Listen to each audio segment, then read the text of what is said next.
быйыл 30 жыл болду Нур гезитин ачылганына.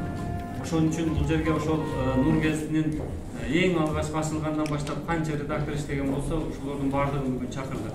Ошонун арасында мына бул жерде тургандардын баардыгы Жаңы Сабыржанович баштаган биздин бул жерде иштеп аткан азыр башка жакта күчтүү журналисттер бул жерде кимдер турат азыр. Баардыгы келишти, Кудай буйрса.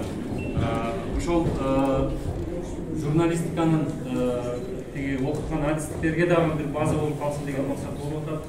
Ошол окуп аткан студенттер ушул жерде аралашып, ушул жерлер менен кошуп жашап, студент мезгилде ушул жерде иштеп, жанагы стартаптар аткандай, ушул жерден стартаптар чыгып кетсин деген максат болуп атат. Кудай буйрса, сиздердин баардыгыбыздын жардамыңыз менен ушул студия, ушул борбор жакшы иштеш керек, оперативный иштеш керек. Ошол биздин университет абдан чоң азыр өзүнчө бир мамлекет окшоп калдык. Ошол жерде кандай актуалдуу маалымат болсо, ошол маалыматты ким качан алып, каерден чыгарат.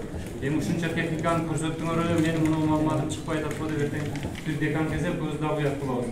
Ошон үчүн бир карым катнаштын эрежелерин иштеп алып, ошол боюнча жакшы алдыга жыла турган нерселерди жасайлы.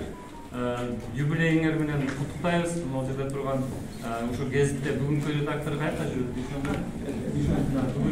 Бүгүнкү гезиттин редактору бүгүнкүгө чейин ошол 30 жылдан бери канча редактор болсо, ошолордун баардыгын чогултуп гезитке чыгарды. Ар бир бардык редакторлор өзүнүн ой пикирлерин жазды ошол жерге.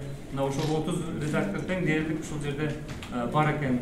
Ошондуктан биз ойдойбуз, мына келечекте дагы 30 жылдан кийин ушул борбор дагы мүмкүн бир өзүнчө журналистика университет болуп кетери мүмкүн.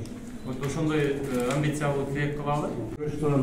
Мына азыр биздин журналисттерибиз турат, жаш келечектеги журналисттерибиз, аларга дагы кең келечек, чын дөнсөлүк, узун өмүр иштеринде ийгиликтерди каалайбыз.